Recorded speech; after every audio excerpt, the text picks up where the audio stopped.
আমি কিচ্ছু চাইনি, শুধু চেয়েছিলাম একটা শাড়ি, তাও তোর মেয়ের হাতে বোনা শাড়ি। আসলে আসলে ওই শাড়িটা, এই আমাকে কিচ্ছু শোনাতে হবে না। হ্যাঁ, যদি দিতে না পারিস শাড়িটা তাহলে বল, তাহলে যাব না, বরকে নিয়ে যাব না। কি বলছেন কি আপনি? এরকম করলে তো আমার মেয়ের মরা ছাড়ার কোনো গতি থাকবে না। সবাইকে নেমন্তন্ন হয়ে গেছে, পুরো গ্রাম জানে। এখন বিয়ে ভেঙে গেলে তো গ্রামে ঢিঢি পড়ে যাবে। না না না না, এমনটা করবেন না। তাহলে ব্যবস্থা কর ওই বেনারসিটা। আরে বাবা, এইটুকুন কথা রাখতে পারবি না? হ্যাঁ, আমার ছেলের জন্য এইটুকুন করতে পারবি না? আমার ছেলে কিন্তু বলেছে ওই লাল টুকটুকে বেনারসিতেই ওর বউকেও দেখতে চায়। এইটুকু করতে পারবি না? এইটুকু মনোবাঞ্ছা পূর্ণ করতে পারবি না? ঠিক আছে, আমি ব্যবস্থা করব। আমি ব্যবস্থা করব, আপনি চিন্তা করবেন না।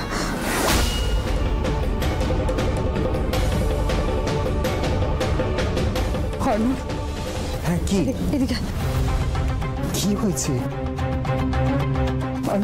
বলছি যে, শোন না, এখন শাড়ি সরানো যাবে তো? হ্যাঁ, কিন্তু ওখানে শোলক আছে। শোলককে ওখান থেকে সরিয়ে দে। হ্যাঁ, শোলককে ওখান থেকে সরিয়ে দে। আসুন। হ্যাঁ, কি? মেয়েকে আমি সাজাবো।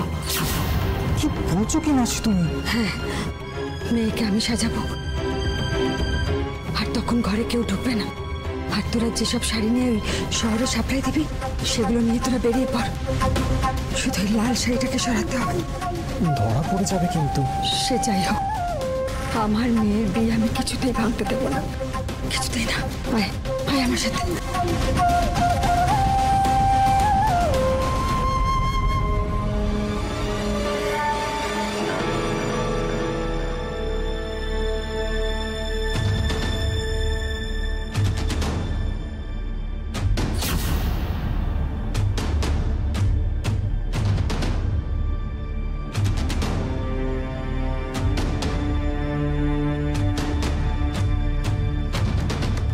শাড়িটা দিতে না পারলে কিন্তু ছেলেকে এখান থেকে তুলে নিয়ে যাব।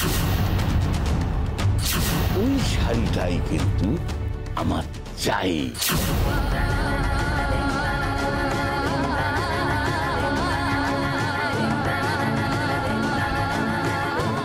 এই যে এইগুলো তো শাড়ি আছে,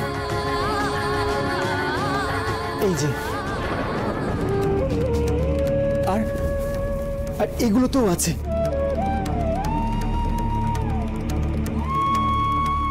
এই যে, সে তো বুঝলাম, কিন্তু ওই শাড়িটা কোথায়?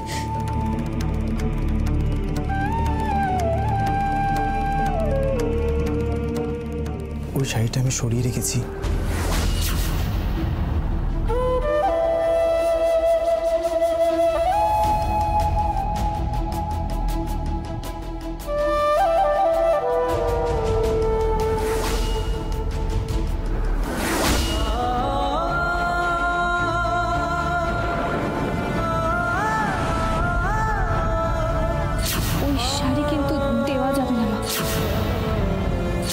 শাড়িটাই আমার চাই।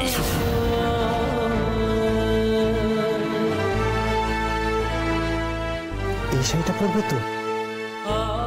কিন্তু ও তো দেখতেই পাবে যে ওই শাড়িটা পরছে।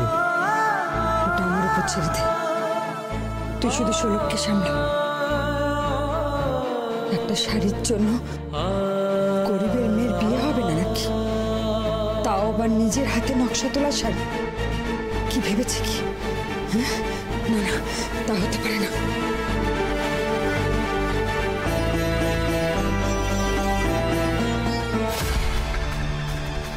হ্যালো, কিরে শাড়িটা?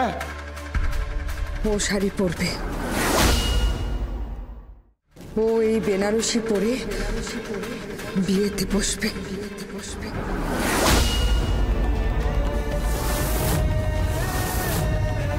ঠিক আছে ঠিক আছে, ঈশ্বর তোর মঙ্গল করুন। তোর মেয়েকে জন্ময়েও স্ত্রী করুক, শত সন্তানের জননী হোক।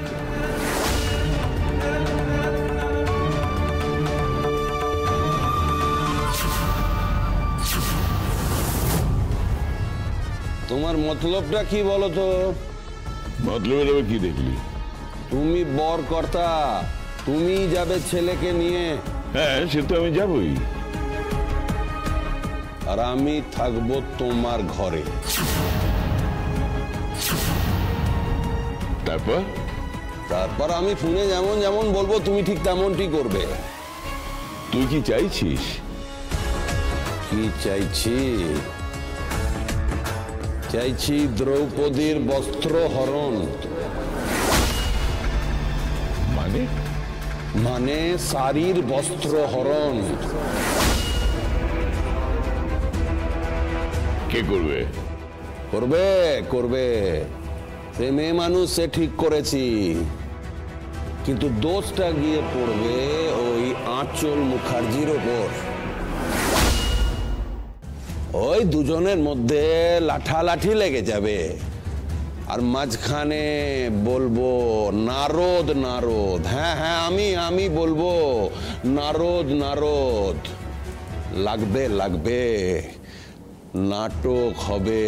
হ্যাঁ, আমায় নাটক করে অনেক কথা শুনিয়েছিল না ওই ফ্যাশন শোর দিন।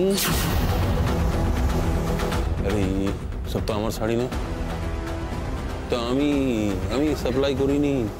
তবে আমরা না কোয়ালিটির দিকে যাই, সঙ্গে কালার ডিজাইন সবটাই আছে।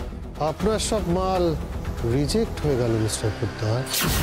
আমাকে অপমান করেছিল, শাড়ির কোয়ালিটি নাই, শাড়ি সব ফেলে দিয়েছিল, ও লাখ লাখ টাকা লোকসান হয়েছিল আমার।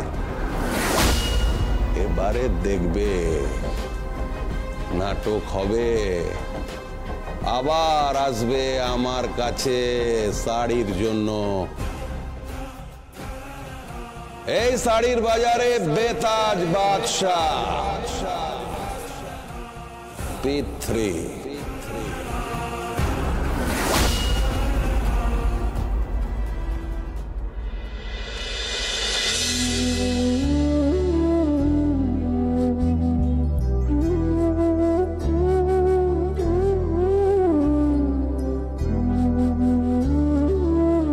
এই শাড়িটা পরবে তো, এই শাড়িটা পরবে তো, কিন্তু ও তো দেখতেই পাবে যে ওই শাড়িটা পরছে। কি? বাইরে যা নন্দিনী, বাইরে যা। সে কি, বাইরে যাব কেন? ওকে সাজাবো না? যেটা বলছি সেটা কর। মা মা মা দিদি কোথায়? এই বেনারসিটা পরাবো। তোমার দিদিকে আমি সাজাবো।